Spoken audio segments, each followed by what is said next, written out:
కాళేశ్వరంలో సరస్వతి అంత్య పుష్కరాలు అంగరంగ వైభవంగా సాగుతున్నాయి. ఉదయం 5:43 పవిత్ర సంఘంలో తొలి పుష్కర స్నానం నిర్వహించారు. ఈ పుణ్య స్నానాన్ని కంచి కామకోటి పీఠాధిపతి శ్రీ శంకర విజేంద్ర సరస్వతి స్వాములు, మంత్రి దుద్దిల్ల శ్రీధర్ బాబు దంపతులు, కొండా సురేఖ, దేవాదాయ శాఖ కమిషనర్ హనుమంతరావు, జిల్లా కలెక్టర్ రాహుల్ శర్మ, ధార్మిక సలహాదారు శ్రీ గోవిందహరి తదితరులు ఆచరించారు. ఎమ్మెల్యేలు గండ్ర సత్యనారాయణరావు, మల్రెడ్డి రంగారెడ్డి పుష్కర స్నానంలో పాల్గొన్నారు. పుష్కరాల సందర్భంగా భారీ సంఖ్యలో భక్తులు తరలివచ్చి పవిత్ర స్నానాలు ఆచరిస్తున్నారు. భక్తులకు ఎలాంటి ఇబ్బందులు కలగకుండా జిల్లా యంత్రాంగం అన్ని ఏర్పాట్లు చేపట్టింది. భద్రత, పారిశుద్ధ్యం, త్రాగునీరు, వైద్య సేవలు, రవాణా వంటి అన్ని సదుపాయాలు ఏర్పాటు చేశారు.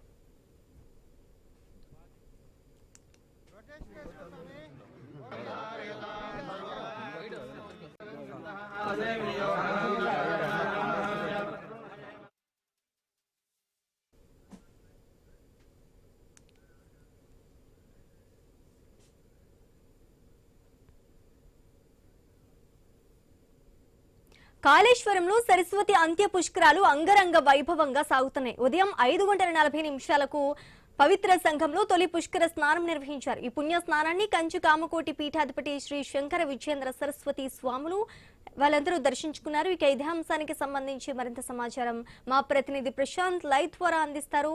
ప్రశాంత్, చెప్పండి. పుష్కరాలు అయితే స్టార్ట్ అయినాయని తెలుస్తోంది 5:43 మరి కాళేశ్వరం ఏర్పాట్లు ఎలా చేశారో అక్కడ సంబంధించి అప్డేట్స్ ఏంటి? దక్షిణ కాశీగా పిలువబడుతున్న కాళేశ్వరం ముక్తేశ్వర త్రివేణి సంగమం వద్ద ఈ రోజు తెల్లవారుజామున 5:43 సరస్వతి నది అంత్య పుష్కరాలను అంగరంగ వైభవంగా రాష్ట్ర ప్రభుత్వం అధికారికంగా ప్రారంభించింది. ఈ రోజు తొలి స్నానము శ్రీ కంచి కామకోటి పీఠాధిపతి శ్రీ శంకర విజయేంద్ర సరస్వతి స్వామీజీ వారు తొలి స్నానం ఆచరించి ఒక పుష్కరాలను వైభవంగా ప్రారంభించారు. 12 నెలలకు ఒకసారి వచ్చేటువంటి యొక్క పుష్కర క్రీడలను అంగరంగ వైభవంగా రాష్ట్ర ప్రభుత్వం సుమారు 30 కోట్ల రూపాయలను ఖర్చు పెట్టి వైభవపేతంగా నిర్వహిస్తుంది. ప్రతిరోజు కూడా ఆ దేవాలయ ప్రాంగణంలో హోమాలు, యజ్ఞాలతో పాటు ప్రతిరోజు సాయంత్రము సాంస్కృతిక కార్యక్రమాలతో పాటు గంగా హారతి నిర్వహించేందుకు అక్కడికి వచ్చేటువంటి భక్తులు పుణ్యస్నానాలు ఆచరించడానికి అటు త్రివేణి సంగమం వద్ద ఏదైతే గోదావరి నది, ప్రాణహిత నది కలిసే చోట అంతర్వాహినిగా ఉన్నటువంటి సరస్వతి నదికి జరిగేటువంటి పుష్కరాలకు సరస్వతి ఘాట్ వద్ద ప్రత్యేక ఏర్పాటు చేశారు. ఈ గత ఏడాది జరిగినటువంటి ప్రారంభ పుష్కరాలకైతే పెద్ద ఎత్తున సుమారు 40 లక్షల మంది భక్తులు హాజరయ్యారు. దీంతో పాటు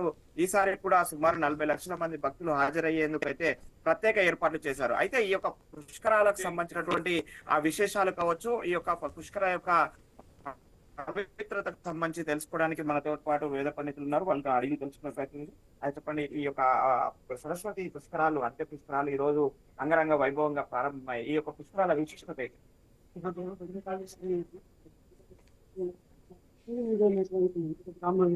పరమేశ్వరుడు గురించి ఘోర తపస్సు చేస్తారు. పరమేశ్వరుని ఘోర తపస్సు చేస్తారు. చేసినప్పుడు పరమేశ్వర ప్రత్యక్షమై నీకుంటే 8 సరే అని అనుకుంటుంది. అది ఏంటంటే జలం రూపంలో మనిషి దానికి అధిపతి అవుతుంది. 3,52,000 కోట్ల నదీ నదాలకు అధిపతిగా ఉంటాడు. పరమేశ్వరునికి అనుగ్రహ చేత కొద్ది కాలం అయిన తర్వాత బ్రహ్మదేవుడికి సృష్టి చేసే క్రమంలో నీటి అవసరం అనేది ఉంటుంది. అప్పుడు ఈ బ్రహ్మదేవుడు ఏం చేస్తాడు, శివుని ప్రార్థిస్తాడు. మరి సృష్టి కార్యం చేయాలంటే నాకు జలం అవసరం కాబట్టి నాకు ఆ తునిని అనుగ్రహించని చెప్తే ఆ బ్రహ్మదేవుడు తునిని యొక్క సహకారం తీసుకొని జలం చేత సృష్టిని సృష్టిస్తాను. ఆ విధంగా ఈ పుష్కరాలు అంటే 12 సంవత్సరాలకు ఒకసారి జరిగేటువంటి ఒక కార్యం ఇది అండి. అయితే మనకి సిద్ధాంతపరంగా, వాస్తు సిద్ధాంతపరంగా, జ్యోతిష సిద్ధాంతపరంగా బృహస్పతి 12 సంవత్సరాలకు ఒకసారి ఒక నదీ నదంలో చెదిస్తూ ఉంటాడండి. ఆ వచ్చినటువంటి ఆ సమయాన్ని పుష్కరిణి ఉంటారు. ఈ బృహస్పతి అనుగ్రహం వల్ల ఎవరైతే పుష్కరాలలో స్నానం చేస్తారో వారు చేసినటువంటి పాపకర్మాలన్నీ కూడా భస్మీపటలమై వారికి దైవత్వం సిద్ధించి వారి కోరిన కోరికలు నెరవేర్తాయని పుష్కర స్నానం చేయాలి. ఒక్కొక్క సంవత్సరం ఒక్కొక్క నదికి ఒక్కొక్క సమయంలో బృహస్పతి రావడం వల్ల పుష్కరాలు ఏర్పడతాయి. పుష్కరాలు 12 సంవత్సరాలకు ఒకసారి జరుగుతుంది. ఈ సంవత్సరం సరస్వతి నది పుష్కరాలు మన తెలంగాణలో అత్యంత చరిత్ర ప్రసిద్ధి కలిగినటువంటి కాళేశ్వర ముక్తేశ్వర దేవస్థానం దగ్గర ఉన్నటువంటి త్రివేణి సంగమం గంగా, యమున, సరస్వతి అంతర్వాహికగా ఉంటున్నది. ఇది ప్రపంచంలోనే చాలా విశేషమైన స్థలం కాబట్టి భక్తులందరూ కూడా అక్కడికి వచ్చి ఆ పుష్కర స్నానం చేసి తరలించగలరు. భద్రకాళి శరణం మమ. అది చూస్తున్నాము మనము. ఆ పుష్కర యొక్క పవిత్రత చూసాము. పుష్కరాల యొక్క పవిత్రతను గత 12 నెలలకు ఒకసారి ప్రతి నదికి ఈ యొక్క నిర్వహిస్తుంటారు. అందులో ఆ బృహస్పతి వచ్చేటువంటి సంవత్సరాన్ని అనుకూలించి ఈ యొక్క నదులకు పుష్కరాలను నిర్వహిస్తుంటారు. ఈసారి అత్యంత పవిత్రంగా భావించేటువంటి కాళేశ్వరం ముక్తేశ్వర దేవస్థానం సన్నిధిలో ఉన్నటువంటి దక్షిణ త్రివేణి సంగమం అయినటువంటి ప్రాణహిత గోదావరి నదుల కలయిక వద్ద ఉన్నటువంటి అంతర్వాహిని సరస్వతి నదికి ఆ పుష్కరాలు గత ఏడాది కూడా అంగరంగ వైభవంగా ప్రారంభించారు. అంత్య పుష్కరాలను కూడా 11 రోజుల పాటు 30 కోట్ల వ్యయంతో అయితే అత్యంత వైభవపేతంగా నిర్వహించడానికి ప్రతిరోజు కూడా ఒక పీఠాధిపతిని పుణ్య స్నానాలు ఆచరించే విధంగా, అదేవిధంగా అక్కడికి వచ్చినటువంటి భక్తులకు పార్కింగ్ సౌకర్యం, మంచినీటి సౌకర్యం, ఎండ తీవ్రతను దృష్టిలో పెట్టుకొని అక్కడ చలవ పందిళ్లు కావచ్చు, హోమాలకు సంబంధించి హోమగుండాలు కావచ్చు, అన్నిటి కూడా ప్రత్యేక ఏర్పాట్లు చేయడంతో అయితే అక్కడికి వచ్చేటువంటి భక్తులు అయితే అత్యంత వైభవంగా జరిగేటువంటి ఈ యొక్క పుష్కరాలలో పవిత్ర స్నానాలు ఆచరించి తమ యొక్క కుటుంబ సమేతంగా వచ్చేందుకు అవకాశం ఉంది. ఈ రోజు